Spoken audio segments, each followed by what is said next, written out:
let me tell y'all something right now. We got high winds today, really bluebird skies, but one way to catch speckled trout when you have hard tides and high winds is with a topwater bait. In the middle of the day, well, kind of early, but in the middle of the day, look at this trout right here. Oh man.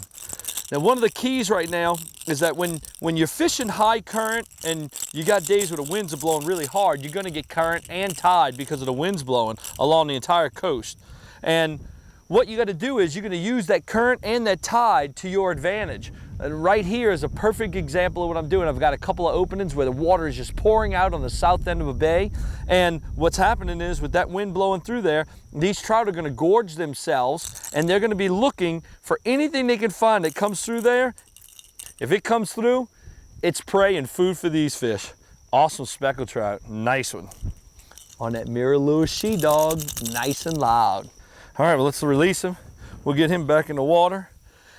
And these speckled trout, as you can see right here behind us, I've got an opening right here. And it's two openings with an island that broke through. And what it is, all this wind is blowing right into this pocket and the water is just racing through it. All of our speckled trout are gonna be in these little gullies just sitting there waiting for anything to come to them. And when it does, they're gonna eat it. And the reason why we use a topwater is because what a topwater offers us is our water is gonna be a little bit dingy because of all the wind coming through. Well, it's stirring up that water. Topwater makes a lot of noise, displaces water, and those two variables will make fish bite easier. And that's what we're gonna do. It's gonna get them aggressive and we're gonna catch them. All right.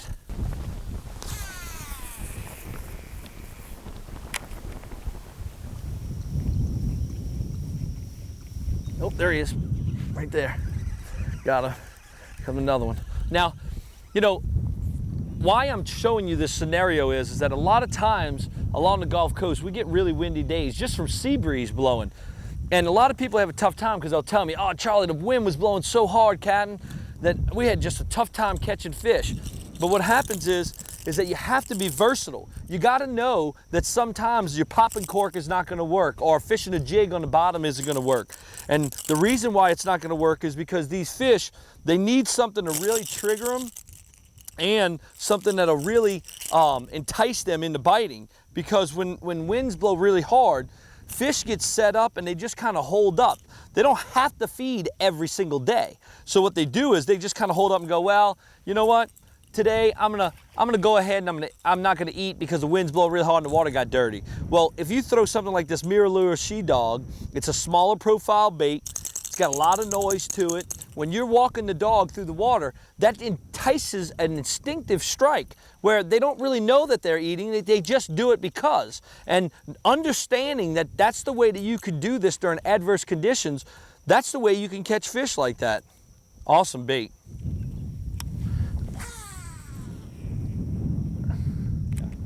Oh, there he is. Whoa. Guess what? Sometimes when you're looking for speckled trout, you get these big redfish that'll eat these things up too. Oh man, that was pretty cool. He came up and almost came out of the water to get it. That's really nice. Now, one thing I'm gonna talk about as I'm bringing this fish in is that, you know, a lot of people, when it's conditions are really adverse and it's just really tough fishing, everybody wants to kind of stick to the same game plan. And that's what I'm trying to explain during this segment is that you have to really change up. You got to kind of think of things like topwater baits. You might turn around and say, okay, well, I usually don't fish a gold spoon or a spinnerbait because a spinnerbait makes a lot of thump in the water. It displaces a lot of water, makes noise in the water, and it'll attract redfish, some speckled trout. And those type of baits, those are the things that you're going to want to, you know, try when you're fishing like that. Oh, that's a really nice redfish.